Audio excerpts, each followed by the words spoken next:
एक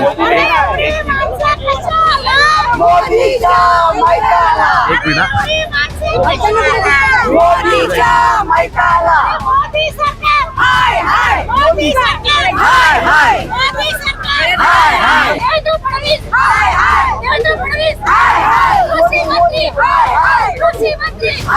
अत्यंत शांतपणे आणि हातात आंबे घेऊनच, परंतु दुर्दैवाने हा देवेंद्र फडणवीसांनी वर्षावर यायचा दरवाजा आमच्यासाठी पोलिसांचे दांडे उभारून आणि बॅरिकेड टाकलेले जे होते त्याने बंद केला आणि आम्हाला जबरदस्तीने पोलिसांच्या गाडीत बसून या ठिकाणी आणलं.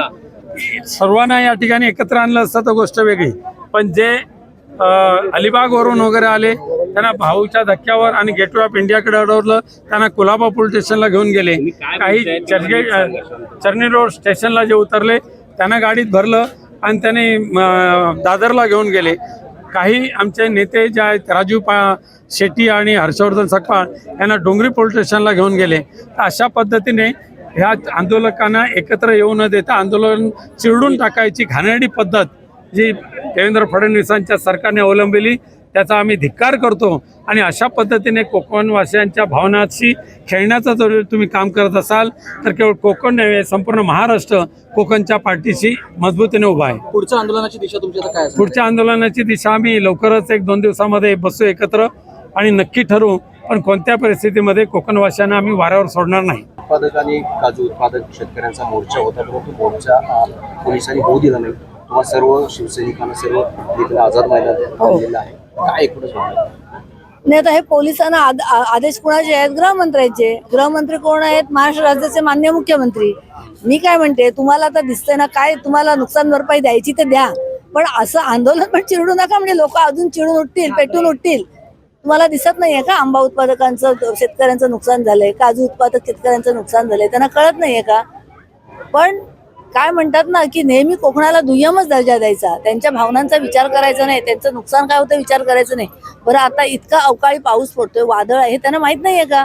सगळं माहिती आहे, पण कसं असतं, झोपलेल्याला जागा करता येतं, झोपेचं सोंग घेतलेला काय करत आहे आणि डोळ्यावर पट्टीच बांधली आहे, तर ती पट्टी उघडण्याचं काम या आंदोलनाच्या मार्फत होईल मला असं वाटतं. आणि म्हणून आमचे पक्षप्रमुख माननीय उद्धवजी यांनी आदेश दिला आणि आम्ही सगळे कोकणवासी इकडचे जे आता मुंबईत आहेत, कारण बरेचसे गावी गेलेले आहेत, त्यांनी आज इथे आंदोलन करून या सरकारचं लक्ष वेधण्याचं काम केलं आहे.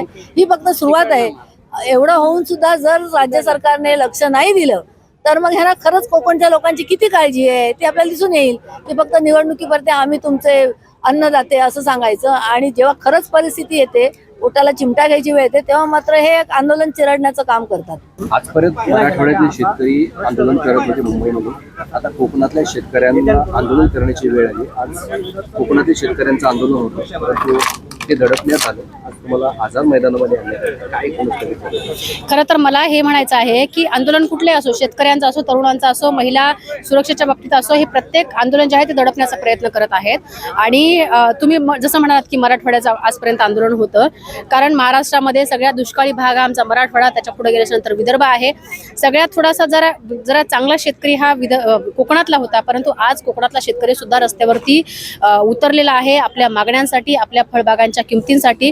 ज्या पद्धतीनं हे सरकार शेतकऱ्यांच्या विरोधामधल्या ज्या भूमिका निभवत आहे किंवा शेतकऱ्यांसाठी म्हणजे तुम्ही तुमचाच माल कमवा, तुम्ही तुमचा माल म्हणजे पिकवा, पण त्या पिकवलेल्या मालाला आम्ही हवं तसं त्याला मोलभाव देणार आणि आम्ही म्हणजे तुमच्या बोकांडी म्हणजे शेतकऱ्यांच्या बोकांडी बसून म्हणजे आम्ही तुम्हाला जगू पण देणार नाही, मरू पण देणार नाही, बोकांडीवरती असा बसणार की तुमचा श्वास कोंडला पाहिजे आणि आज ना उद्या तुम्ही या दुनियेतून निघून गेलं पाहिजे. अशा पद्धतीची जी भावना आहे किंवा ज्या पद्धतीचं वागणं आहे या सरकारकडून झालेलं आहे.